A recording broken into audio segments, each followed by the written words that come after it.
got a bit of a different haul for you again today.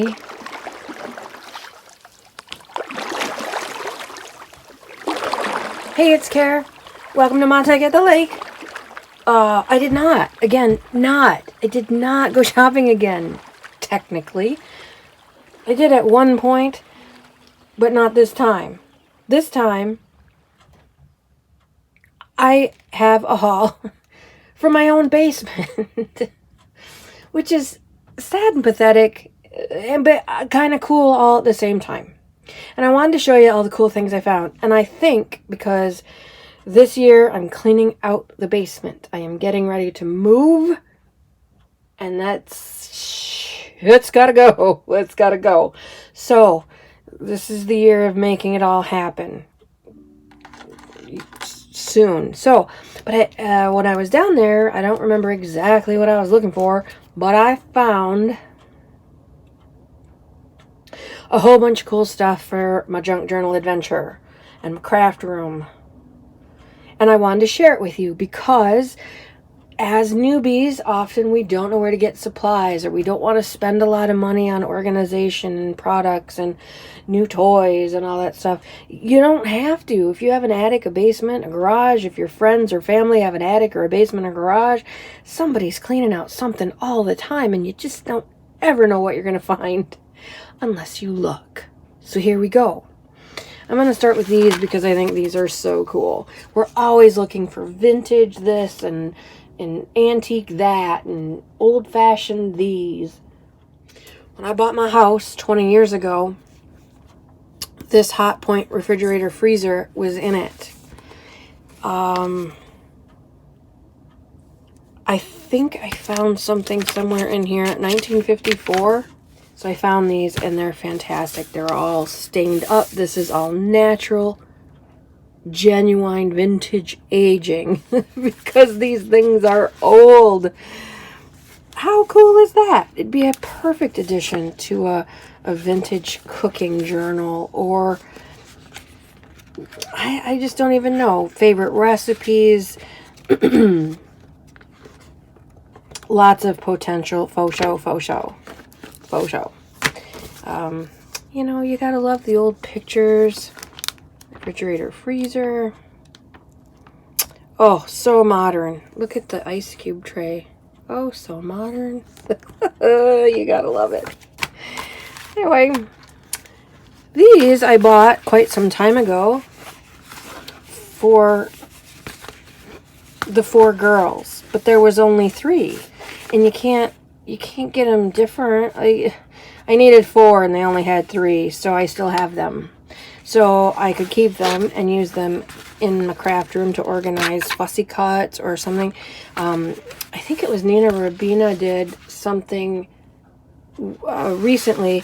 She did a beautiful fox on a canvas tote bag, just a fox napkin with a little thing attached to its handle. It turned out exquisitely, so could cover it up. I could do all kinds of things with these. Of course, use the tags, cat hand style. They're beautiful as they are, just the black and white. If I'm doing my black and white book, I've got tags to already go in. They're already ready. These were such a cute idea. These were a gift. I'm big into dragonflies as much as I dislike butterflies in journals. I love dragonflies in anything. But look how short their little tails are. They just look malformed. They just don't look right. But they might be a cool addition on a spine for a spine dangle. Or somehow used as part of the closure, a closure decoration. I'm not sure, but I forgot I had them. Obviously, I've never used them. And they're purple. You know, who doesn't like a purple malformed dragonfly now and again? Some old cards. I didn't count them to see if they're there, but they're kind of a nice shape and size, and they're not new, so they're not hyper cheap. Like the new ones, they're like paper thin. These are decent, and they're naturally aged. That's always a good thing. I found this white corrugated box, And I don't know if you watched any of my recent videos. I am big into cardboard these days, using it for clusters, and I just see this particular thing as a beautiful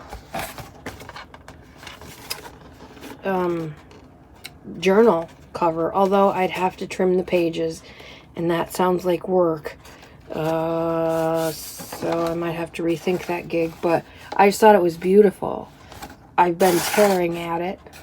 I could just use it as storage, just as some sort of paper storage. I could do that and just admire this as part of my journal organization system. I don't know, but I found it in the basement and I really liked it.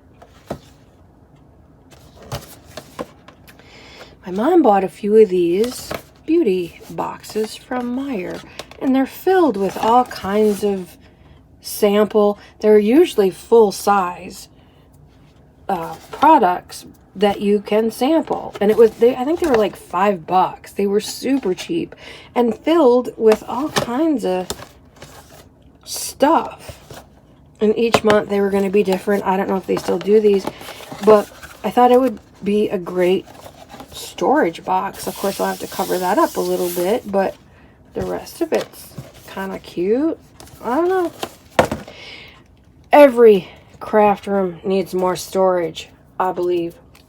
I found these little bins downstairs. My studio office is gray and white and dark purple. So these would be fun.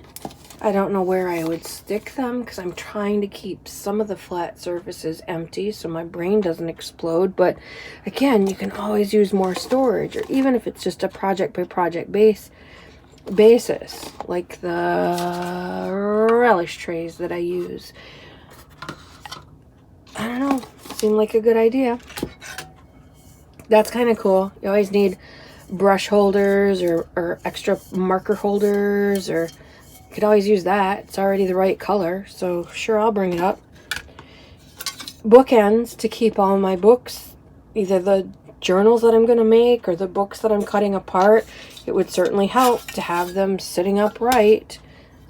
You know, keep having these bookends, keep them neatly organized. Fabulous little basket. More storage for the craft room. And I did not buy any of this. I just went shopping in my own basement. So if you're looking for storage, you're looking for material to tear apart to make journals, there's clothes downstairs, there's boxes downstairs, there's old books in your attic, there's stuff in the garage, all kinds of stuff that you can use. Remember these? They were photo holders.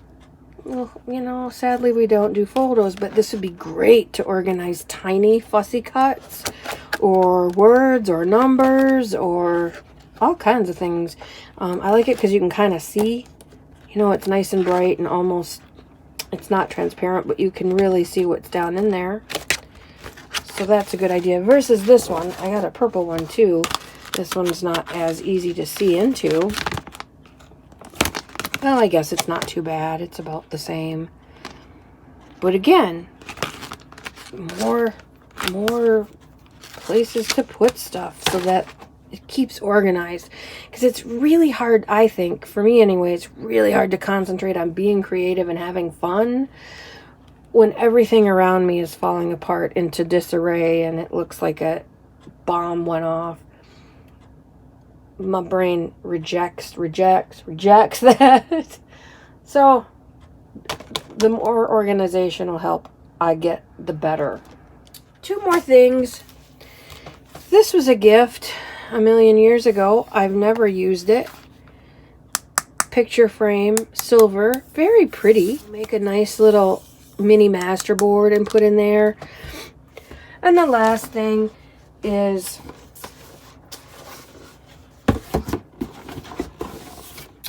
shoe boxes. Holy smokes, I have so many shoe boxes downstairs. Some of them are pretty just as they are. I have some from Bernie Mev shoes. They have magnetic closures. They already have kind of a rainbow motif. They are so cool already. I don't have to do anything. But some, like this one's kind of dirty and it's kind of, I don't know, kind of weird looking. But just cover them. Decoupage the bejesus out of it and make it match your studio. Or it doesn't have to match. You can fill it with stuff and throw it in a closet where no one's going to see it. It doesn't have to match. But shoe boxes are incredibly helpful for storage in the craft room.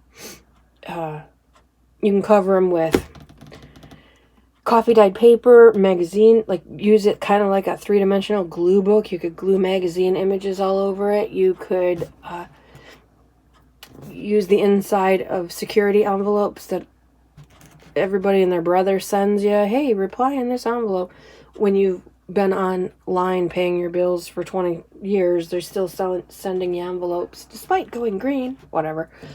The security envelopes have beautiful patterns. You could cover it with that. You could cover it with material. There's a million things you could do with a shoebox for classy organization in your work area. You might not have an office or a studio, but you might have a corner or you might have a desk, and that can always use some extra storage. Anyway, this was fun. I imagine, as I said, we're doing a great basement clean out this year, so this is probably going to happen again and again, these basement hauls. Look what I found from my junk journal stuff. So, if you have some time later today or this week, go in your attic, go in your storage, go in your basement, go in your garage, and poke around with the eyes of a junk journaler and see what kind of goodies you can come up with to play with. You have a lovely, lovely crafty day. Go on a scavenger hunt. Find some cool stuff for your room. That always boosts the creativity and just jazzes you up. Like if you get new organization or a couple new toys to play with, it doesn't take much to reignite that spark. So while you do that, I'm going to go love up my beastlies. My take at the lake. Out for now.